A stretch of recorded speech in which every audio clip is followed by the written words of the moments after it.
کا سلسلہ جاری و ساری ہے. جو آیت پڑھنے کا شرف حاصل کرا یہ 41ویں آیت ہے 41. اس کا ترجمہ اس طریقے سے ہے: یہ وہ لوگ ہیں کہ اگر ہم انہیں زمین میں اقتدار عطا کریں تو وہ نماز قائم کریں اور زکوٰۃ ادا کریں گے، نیکی کا حکم دیں گے اور برائی سے روکیں گے، اور تمام امور کا انجام اللہ کے اختیار میں ہے.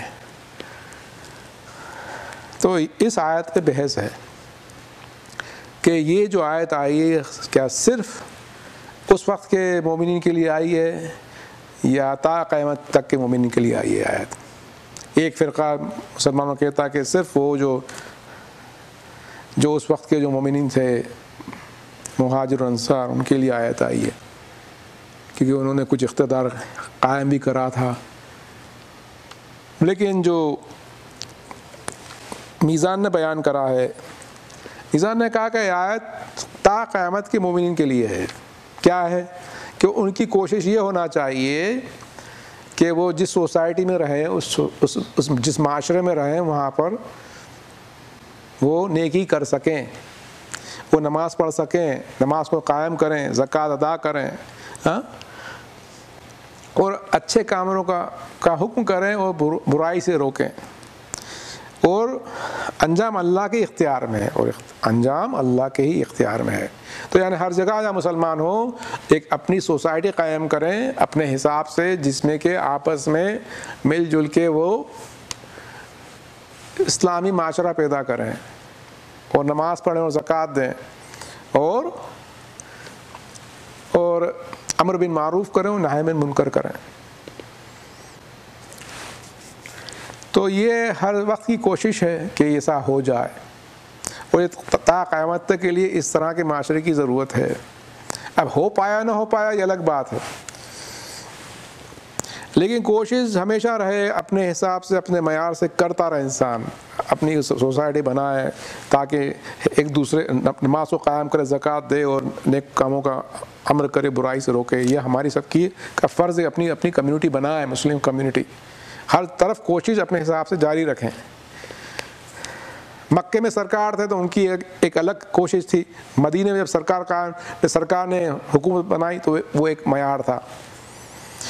اس کی صحیح جو یہ اس آیت کے بارے میں امام محمد باقر علیہ السلام فرماتے ہیں اللہ صلی اللہ علیہ وسلم کہ یہ آیت خصوصاً امام مہدی علیہ السلام کے لیے اور ان کے اصحاب کے لیے کہ جو واقعی میں اس دنیا کے اندر اس دنیا کو عدل سے بھر دیں گے اور یہاں پر کفر نفاق ختم کر دیں گے.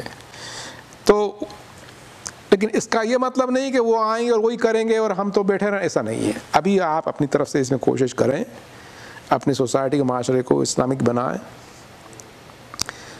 اپنے حساب سے کوشش کریں. یعنی کہ اب اس میں بھی ایک ہے ایک مشکل یہ کہ اگر آپ ایسے ملک میں رہتے ہیں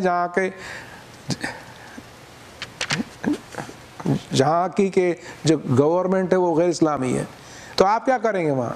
تو آپ اپنے حساب سے اپنی سوسائٹی بنائیں تاکہ اپنے معاشرے کے اندر آپ اسلامی ویلیوز قائم رکھیں. آپ اسلامی ویلیو قائم رکھ کر، حالانکہ ان کے جو کہ گورنمنٹ کے لا کو بریک نہ کریں، آپ سارے مراجع کا فتویٰ کہ آپ گورنمنٹ کے لا کو بریک نہیں کر سکتے، لیکن الحمدللہ اسلام اتنا آسان مذہب ہے کہ وہ آسانی کے راستہ چاہتا ہے. تو آپ کو چاہیے کہ جو بھی گورنمنٹ لا کے، جیسے آپ یہاں رہتے ہیں اٹلانٹا میں رہتے ہیں، تو آپ اپنے گورنمنٹ کے لا بھی آپ قائم رکھ سکتے ہیں اور اپنے اسلامی معاشرہ بھی آپ چلا سکتے ہیں.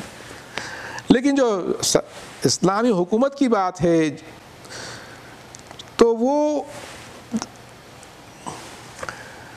اسلامی جہاں ملک ہے وہاں پر اسلامی حکومت کی بات ہے، لیکن جو لوگ دوسرے ملکوں میں ہیں ان کو اپنے حساب سے رہنا چاہیے، اور مرجع تقلید کا بھی یہی حکم ہے.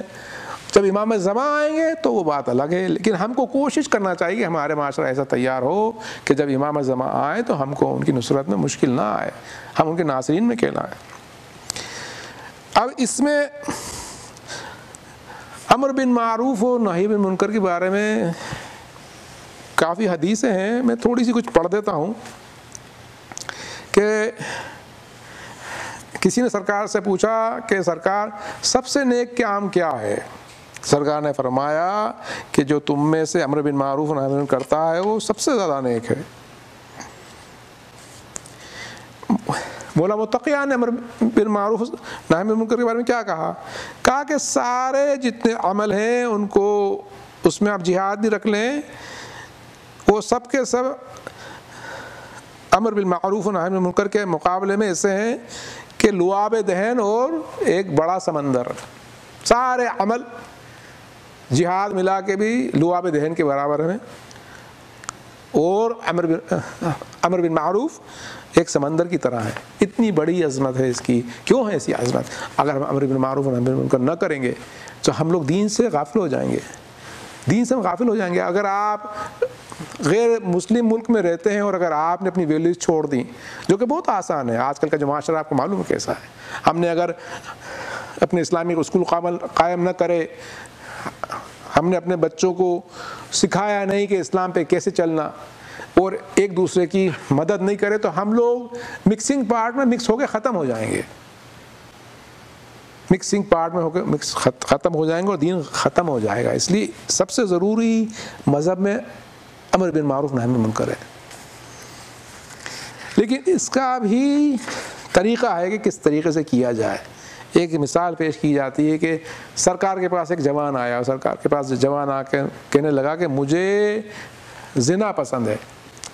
جوان تھا اور اصحاب بیٹھے تھے تو ان کو غصہ آ گیا، اصحاب کو کہا کہ یہ تم کیسی بات کر رہے ہو سرکار سے؟ تو سرکار غصہ نہیں کرے، سرکار کہا کہ کیا ٹھنڈے دماغ سے سرکار نے کہا کہ کیا تم کو پسند آئے گا کہ تمہاری ماں کے ساتھ کوئی زنا کرے؟ تو بولا نہیں۔ پھر سرکار خاموش ہو گئے۔ کہا کہ کیا تم کو پسند آئے گا کہ تمہاری بیٹی کے ساتھ کوئی زنا کرے؟ نہیں۔ کہا تمہیں پسند آئے گا کہ تمہاری بہن کے ساتھ کوئی زنا کرے؟ ارے نہیں۔ وہ شرمندہ ہوا۔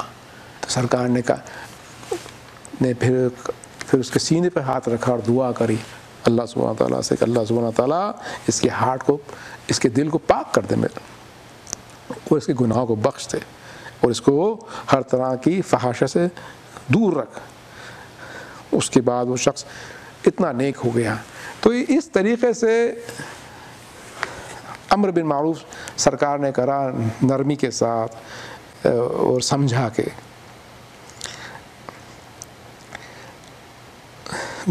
اس کے بعد کیا ہے؟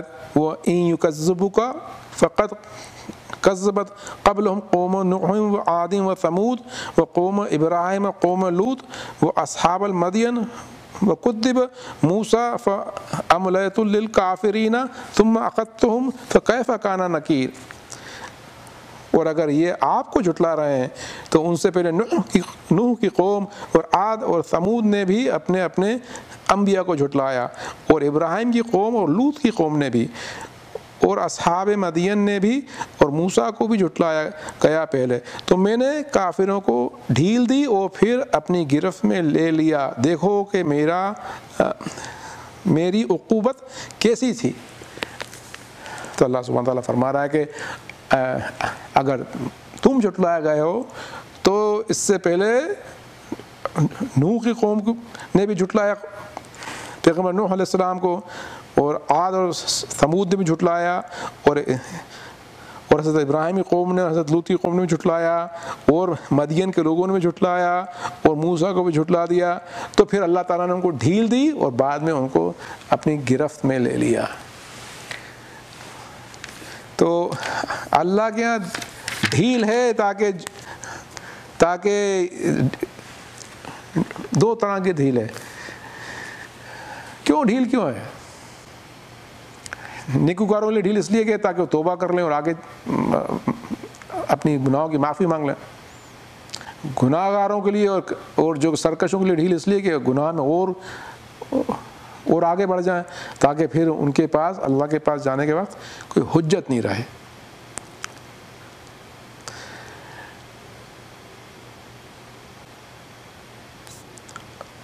اس کے بعد کیا آیت؟ فَكَأَيٍّ مِّن قَرْيَةٍ أَهْلَكْنَاهَا وَهِيَ ظَالِمَةٌ فَهِيَ خَاوِيَةٌ عَلَىٰ عُرُوشِهَا وَبِئْرٍ مُّعَطَّلَةٍ وَبِئْرٍ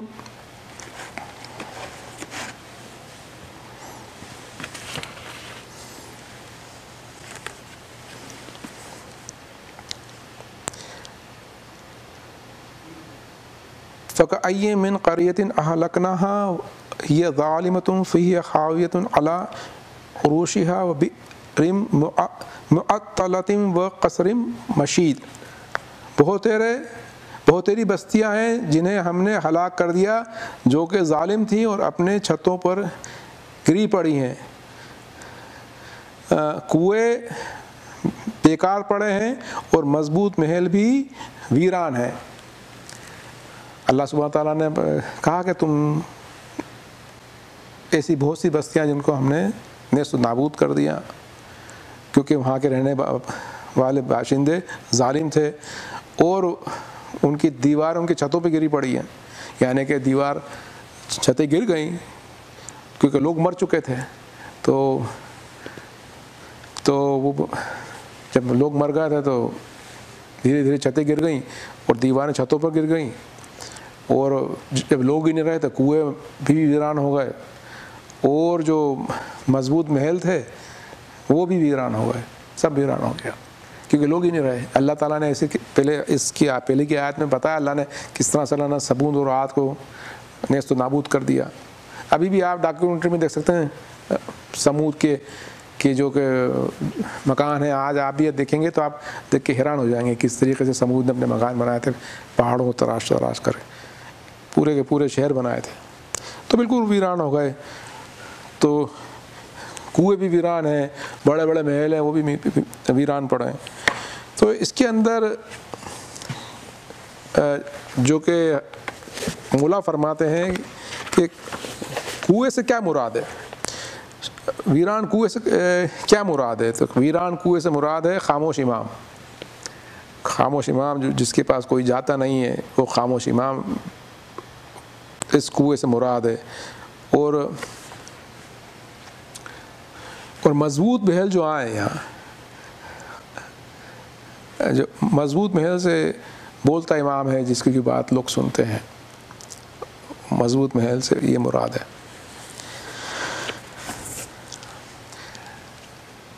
افلم یسیروا فی الارض فتکون لهم قلوب یعقلون بها او آذان یسمعون بها فإنها لا تعمى الأبصار ولكن تعمى القلوب التي في الصدور۔ کیا انہوں نے زمین میں سیر نہیں کی کہ ان کے پاس ایسے دل ہوتے جس سے وہ سمجھ سکتے یا ایسے کان ہوتے جس سے وہ سن سکتے؟ حقیقت یہ ہے کہ آنکھیں اندھی نہیں ہوتی بلکہ وہ دل اندھے ہوتے ہیں جو سینوں کے اندر ہیں۔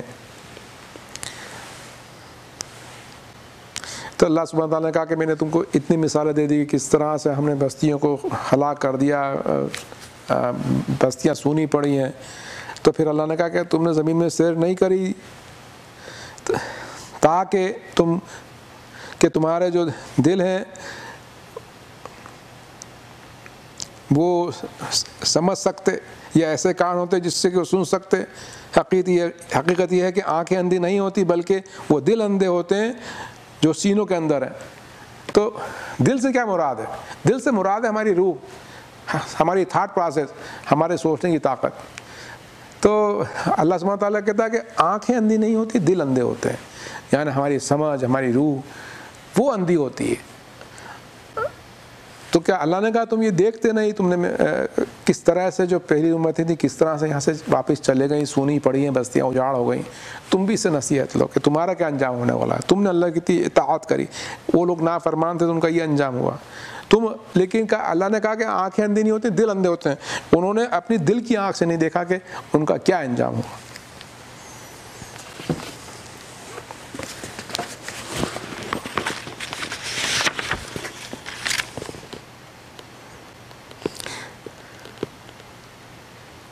تو سرکار فرماتے ہیں کہ اللہ تعالیٰ جس پر اپنے بندے پر مہربان ہوتا ہے تو وہ اس کی دل کی آنکھ کو کھول دیتا ہے جس سے وہ چیزیں دیکھتا ہے جو اس سے پہلے اس سے چھپی ہوئی ہوتی ہیں۔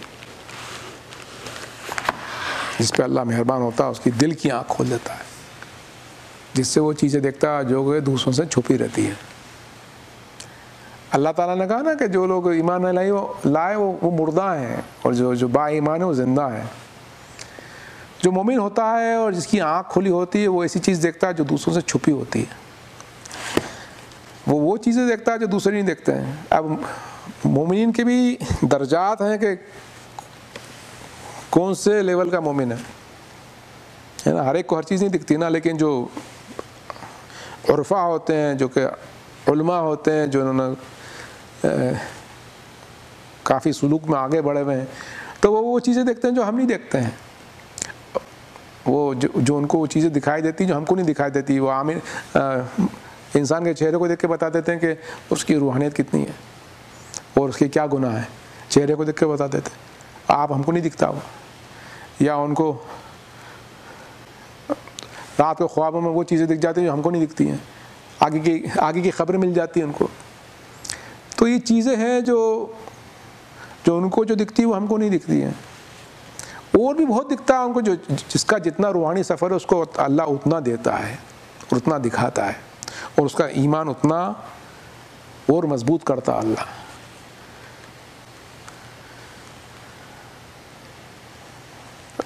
ہم کو بھی اللہ سے دعا کرنا چاہیے کہ اللہ تعالیٰ ہمارے دل کی آنکھ کو کھولے تاکہ ہم وہ چیزیں دیکھیں جو دوسرے لوگ نہیں دیکھتے ہیں. مثال کے طور پہ میں ایک چھوٹی سی مثال دیتا ہوں کہ جو ایک عام آدمی ہوتا ہے, وہ کوئی دنیا کی مشہور خوبصورت عورت کو دیکھ کے سوچے گا ہاں کتنی خوبصورت ہے نا, لیکن اگر کوئی مومن ہو, عارف ہو, اگر غلطی سے اس کی آنکھ پہ اس پہ نظر پڑ جائے تو وہ کچھ اس پہ اور کچھ دیکھے گا جو دوسرے دیکھ کے خوش ہو رہے تھے, اور وہ اپنا منہ پھیر لے گا کیونکہ اس کو وہ دکھ گیا جو لوگوں کو نہیں دکھتا ہے. کاش ہم کو وہ دکھتا تو ہم بھی ایسا نہیں کرتے.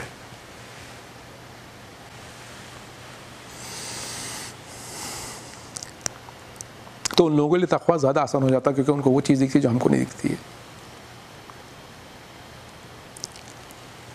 وَيَسْتَعْجِلُونَكَ بِالْعَذَابِ وَلَن يُخْلِفَ اللَّهُ وَعْدَهُ وَإِنَّ يَوْمًا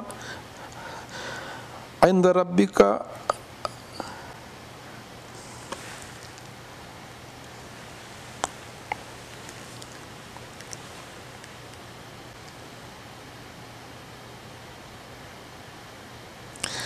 وَيَسْتَعْجِلُونَكَ بِالْعَذَابِ فَلَن يُخْلِفَ اللَّهُ وَعْدَهُ إِنَّ الْيَوْمَ عِندَ رَبِّكَ أَلْفِ سَنَةٍ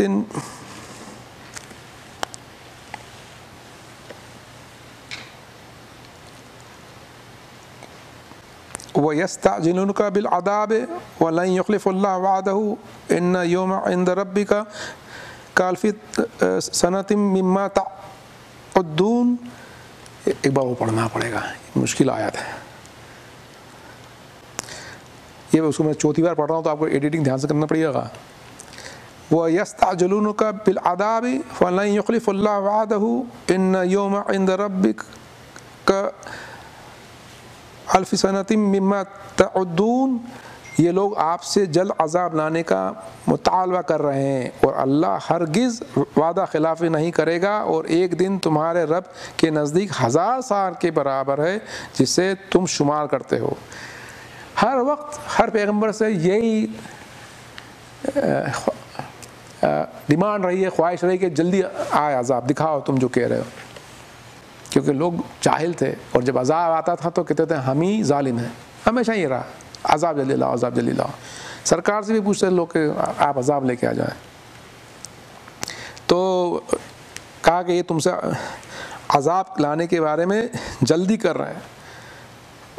تو اللہ نے کہا کہ اللہ اپنی وعدہ خلاف نہیں کرتا, اور تمہارے پروردگار کے نزدیک 1000 سال کے برابر ہے جسے تم شمار کرتے ہو. اس کا کیا مطلب ہوا 1000 سال کے برابر جسے تم شمار کرتے ہو؟ میزان نے سمجھایا ہے. میزان نے کہا ہے کہ 1000 سال سے مراد یہ ہے کہ اللہ کہہ رہا ہے کہ تم عذاب میں جلدی کر رہے ہو, لیکن اللہ اپنی وعدہ خلافی نہیں کرتا ہے. مطلب اللہ کو کوئی جلدی نہیں ہے, کیونکہ اللہ کو روکنے والا کوئی بھی نہیں ہے. جلدی وہ کرتا ہے جس کو خوف ہو کہ اس کو کوئی روک دے گا. اللہ کو کوئی خوف نہیں ہے کہ کوئی اسے روکے گا, تو اللہ کے لیے 1 دن ہو یا 1000 سال ہو, اللہ کے لیے برابر ہے. نہ اللہ کے لیے 1 دن چھوٹا ہے, نہ 1000 سال کوئی بہت بڑے ہیں, کیونکہ جو اللہ کو کرنا ہے وہ اپنے وقت پہ کر دے گا. اس کے لیے وقت کی کوئی پابندی نہیں ہے. 1000 سال ہو تو کوئی بات نہیں, 1 دن ہو تو کوئی بات نہیں. وَكَأَيٍّ مِّن قَرْيَةٍ أَمْلَيْتُ لہا وہی ظالمۃ ثم اخذتها والی المصیر، اور بہت سی ایسی بستیاں ہیں جو ظالم تھیں، انہیں پہلے میں نے مہلت دی، پھر انہیں اپنی گرفت میں لے لیا، اور میری ہی طرف باز گشت تھے۔ اللہ سبحانہ تعالیٰ نے بار بار قرآن میں کہا کہ کس طریقے سے لوگوں نے انبیاء کو جھٹلایا اور کس طریقے سے اللہ نے ڈھیل دی، پھر اس کے بعد اللہ نے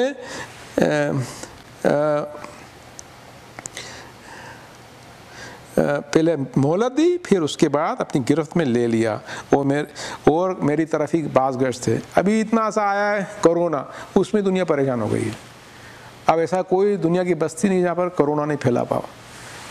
تو اللہ کے لیے کوئی مشکل نہیں، ایک وائرس آیا، اس نے دنیا بھر میں طوفان مچا دیا، اور پتہ نہیں کب تک چلنے والا ہے، وہ کتنے لوگ آگے مرنے والے ہیں۔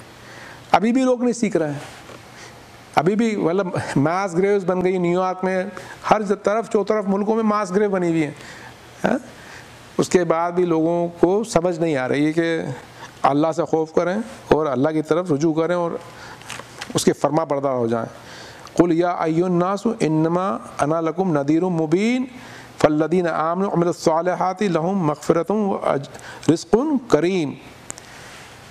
آپ فرما دیجئے اے لوگوں، بلا شبہ میں ہی تمہارے لیے واضح ڈرانے والا ہوں،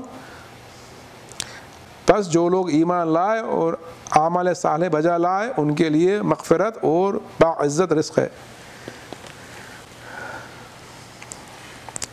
سرکار نے کو کہا اللہ تعالیٰ نے کہ ان کو کہہ دو کہ میں تمہارے لیے بلا شبہ تمہیں واضح ڈرانے والا ہوں، بلا شبہ واضح ڈرانے والا ہوں۔ مطلب کہ اللہ تعالیٰ نے سرکار کو رحمت للعالمین بنا کر تو بھیجا ہے، لیکن ڈرانے والا بھی بنا کے بھیجا ہے۔ ڈرانا بھی رحمت ہے۔ ڈرانے سے کیا ہوتا ہے؟ ڈرانا بھی رحمت میں شمار ہے کہ اس خوف، اس خطرے سے بچا دو جو کہ آگے آنے والا ہے، قیامت کا یا برزخ کا، تو وہ ڈرانا بھی رحمت ہے۔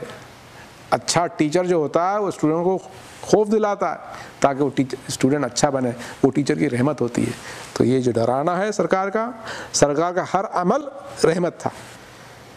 پھر کیا کہا اللہ نے؟ فالذین آمنوا وعملوا الصالحات لہم مغفرۃ ورزق کریم، تاکہ وہ ان کو مغفرت ملے، جو ایمان لائے نیک عمل کرے ان کو مغفرت ملے، اور کریم رزق ملے، باعزت رزق ملے۔ کبھی آپ سوچیں کہ کس طرح رزق ملے گا جنت میں، اور جنت کتنی خوبصورت ہے، اور ہمیشہ رہنا ہے وہاں۔ اگر ہم سوچیں تو ہم پریشان ہو جائیں گے کہ ہم کس چکروں میں پڑے ہوئے ہیں۔ لیکن ایمان ہونا چاہیے، یقین ہونا چاہیے کہ جنت ہے۔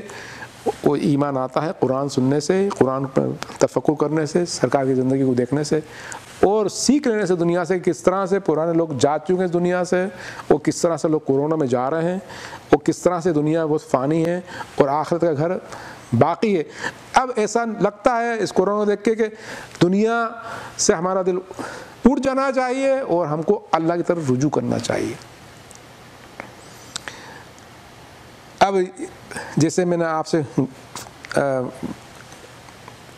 آپ سے ڈسکس کرا امر بن معروف و نہی عن المنکر، اور پتہ ہے کہ مولا متقیان کا قول ہے کہ سارے عمل ایک طرف کچھ بھی نہیں ہے، جہاد کو بھی کچھ بھی نہیں ہے اس مقابلے میں کہ امر بن معروف و نہی عن المنکر کریں قوم میں، کیونکہ سب سے مشکل کام یہی ہے۔ پیغمبران نے کام کرا ہے، ہم کو ہماری سوسائٹی میں کام کرنا امر بن معروف و نہی عن المنکر کا، کیونکہ کیا ہے کہ ایک تو ہوتی ہے کفار کی سوسائٹی، اور ایک ہوتی ہے منافقین کی سوسائٹی۔